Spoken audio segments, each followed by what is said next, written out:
మనకే తెలిసిపోయింది రియాక్షన్ లో ఏం తీసుకున్నా స్టైకియోమెట్రిక్ గా తీసుకున్నానని నాకు అర్థమైన తర్వాత హైడ్రోజన్ 6 గ్రామ్స్ కన్జ్యూమ్ అయితే వచ్చే ammonia 34 grams, no doubt. Hydrogen 6 grams consume అయితే వచ్చే ammonia 2 moles. Hydrogen 6 gram consume అయితే వచ్చే ammonia molecules number 2 into Avogadro number.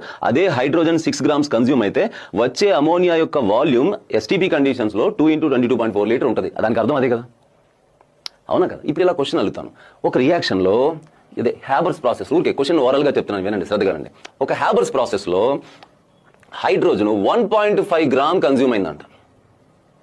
Hydrogen 1.5 gram consume అయిపోయిందంట, ఖర్చు అయిపోయిందంట, ఇన్వాల్వ్ అయిపోయిందంట. అప్పుడు అమోనియా ఎన్ని మోల్స్ వస్తుందని అడిగాడు అనుకోండి. నీకు ఇక్కడ చూడు, 6 గ్రామ్స్ కి 2 మోల్స్ కదా, 6 గ్రామ్స్ కి 2 మోల్స్ కదా, మరి 1.5 గ్రామ్స్ కి ఎంత? 6 గ్రామ్స్ కి, ఓకేనా? అది అమోనియాకి మోల్స్ అడిగితే, హైడ్రోజన్ కి మాస్ ఇచ్చి అమోనియాకి మోల్స్ అడిగితే, హైడ్రోజన్స్ కి మాస్ ఇచ్చి అమోనియాకి కూడా మాస్ అడగచ్చు కదా.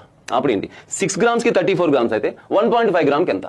6 గ్రామ్స్ కి 2 ఇంటూ అవగాడ్రో నెంబర్ అయితే 1.5 గ్రామ్ కి ఎంత? 6 గ్రామ్స్ హైడ్రోజన్ కన్జ్యూమ్ అయిన ప్రతిసారి 2 ఇంటూ 22.4 లీటర్ అమోనియా వస్తుంటే మరి 1.5 గ్రామ్ హైడ్రోజన్ కన్జ్యూమ్ అయితే ఎన్ని లీటర్ల అమోనియా వస్తుంది? అట్లా అడగచ్చు కదా క్వశ్చన్. అప్పుడు అడిగింది అలాగే ఉంది కదని చెప్పి స్టూడెంట్స్ కూడా ప్రాపర్ స్టైకియోమెట్రీ అప్లై చేయకుండా క్రాస్ మల్టిప్లికేషన్ చేస్తుంటారు. నేను ఇప్పుడు చెప్పినట్టుగా ఎట్లా 6 గ్రాములకి 34 గ్రాములు అయితే 1.5 గ్రామ్కి ఎంత, క్రాస్ మల్టిప్లికేషన్ యూనిటరీ మీద. ఆ లెంతీ ప్రాసెస్ అంత అక్కర్లేదు, స్టైకియోమెట్రీని ప్రాపర్గా అప్లై చేస్తే చాలు. ఎట్లాగా? ఇంకో విషయం, ఇది ఇచ్చి అది అడగడమే కాదు, అవి ఇచ్చి ఇవి అడగచ్చు, అవునా? మీరు వెనక నుంచి ఆలోచించండి.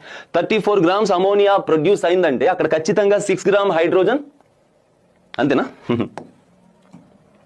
34 గ్రామ్స్ అమోనియా ప్రొడ్యూస్ అయింది అనుకుందాం కాసేపు. 34 గ్రామ్స్ అమోనియా ప్రొడ్యూస్ అయిందంటే ఖచ్చితంగా నేను నైట్రోజన్తో రిలేట్ చేస్తాను. 1 మోల్ నైట్రోజన్ కన్జ్యూమ్ అయి ఉంటుంది. 34 గ్రామ్స్ అమోనియా ప్రొడ్యూస్ అయిందంటే 28 గ్రామ్ నైట్రోజన్ కన్జ్యూమ్ అయి ఉంటుంది. అవగాడ్రో నెంబర్ నైట్రోజన్ కన్జ్యూమ్ అయి ఉంటుంది. 22.4 లీటర్ నైట్రోజన్ కన్జ్యూమ్ అయి ఉంటుంది, అవుతుంది కదా, కన్ఫర్మ్. ఇప్పుడు ఇలా క్వశ్చన్ వెళ్ళొచ్చు కదా, ఏంటి 34 గ్రామ్స్ కి అవగాడ్రో నెంబర్, 34 గ్రామ్స్ అమోనియా రావాలంటే నైట్రోజన్ ఎన్ని మోల్స్ ఖర్చు, ఎన్ని పార్టికల్స్ పార్టిసిపేట్ చేయాలి, అవగాడ్రో నెంబర్. నైట్రోజన్ ఎన్ని గ్రామ్స్ పార్టిసిపేట్ చేయాలి, 28 గ్రామ్స్. నైట్రోజన్ ఎన్ని మోల్స్ పార్టిసిపేట్ చేయాలి, 1 మోల్. నైట్రోజన్ ఎంత వాల్యూమ్ ఉంటుంది ఎస్టీపీలో చూస్తే 22.4, అవునా?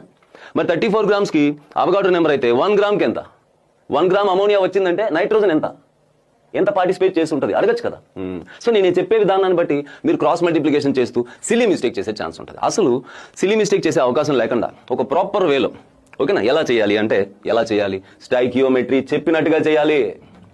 స్టైకియోమెట్రీ చెప్తుంది ఇక్కడ మనకు, ఈ స్టైకియోమెట్రీ క్వశ్చన్లు చెప్తున్నాయి ఎలాగ చేయాలి.